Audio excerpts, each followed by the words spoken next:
చేపలండి చేపలు. ఇక్కడ అన్ని రకాల చేపలు లభిస్తాయి. మీకు కావలసిన రుచికరమైన చేపలు తక్కువకే దొరుకుతాయి. కొర్రమట్ట, బంగారు తీగ, రవ్వ, బొచ్చ, జల్లలు, పాంప్లెట్లు ఇలా మీకు కావలసిన చేపలు అందుబాటులో ఉన్నాయంటూ అక్కడి జనం చేపల పండుగ చేసుకుంటున్నారు. రాష్ట్ర వ్యాప్తంగా కురుస్తున్న భారీ వర్షాలకు గాలం వేయకుండానే కిలోల కొద్దీ చేపలు బుట్టల్లోకొచ్చి చేరుతున్నాయి.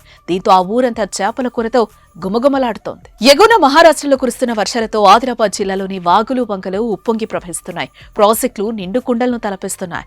జలపాతాలు ఉగ్రరూపం దాల్చి జలహోరుతో కనిపిస్తున్నాయి. బోధ్ నియోజకవర్గ పరిధిలోని కుంటాల పుచ్చర గాయత్రి జలపాతాలకు భారీగా వరద పోటెత్తుతోంది. ఎగువన మహారాష్ట్రలో కురుస్తున్న వర్షాలకు తోడు జిల్లాలో కురుస్తున్న వర్షాలతో ఆదిలాబాద్ జిల్లా బోధ్ మండలంలోని కరత్వాడ ప్రాజెక్టు నిండు కుండలా మారి పాలనూరుగను కక్కుతూ మత్తడి దూకుతోంది. భారీ వరద నేపథ్యంలో ప్రాజెక్టులో అలుగుపారి చేపలు మత్తడి దూకుతున్నాయి. దీంతో కరత్వాడ ప్రాజెక్టు వద్ద చేపల జాతర కనిపిస్తోంది. చేపలు మత్తడి దూకడంతో వాటిని పట్టుకునేందుకు బోధ్ మండల పరిధిలోని చుట్టుపక్కల గ్రామాల ప్రజలు క్యూ కడుతున్నారు. 10 నుండి 20 కిలోల బరువున్న చేపలు మత్తడి దూకి వరద నీటిలో కిందికి కొట్టుకొస్తూ ఉండడంతో చేపల కోసం జనం ఎగబడుతున్నారు. చేతికి చిక్కుతున్న చేపలతో పండగ చేసుకుంటున్నారు.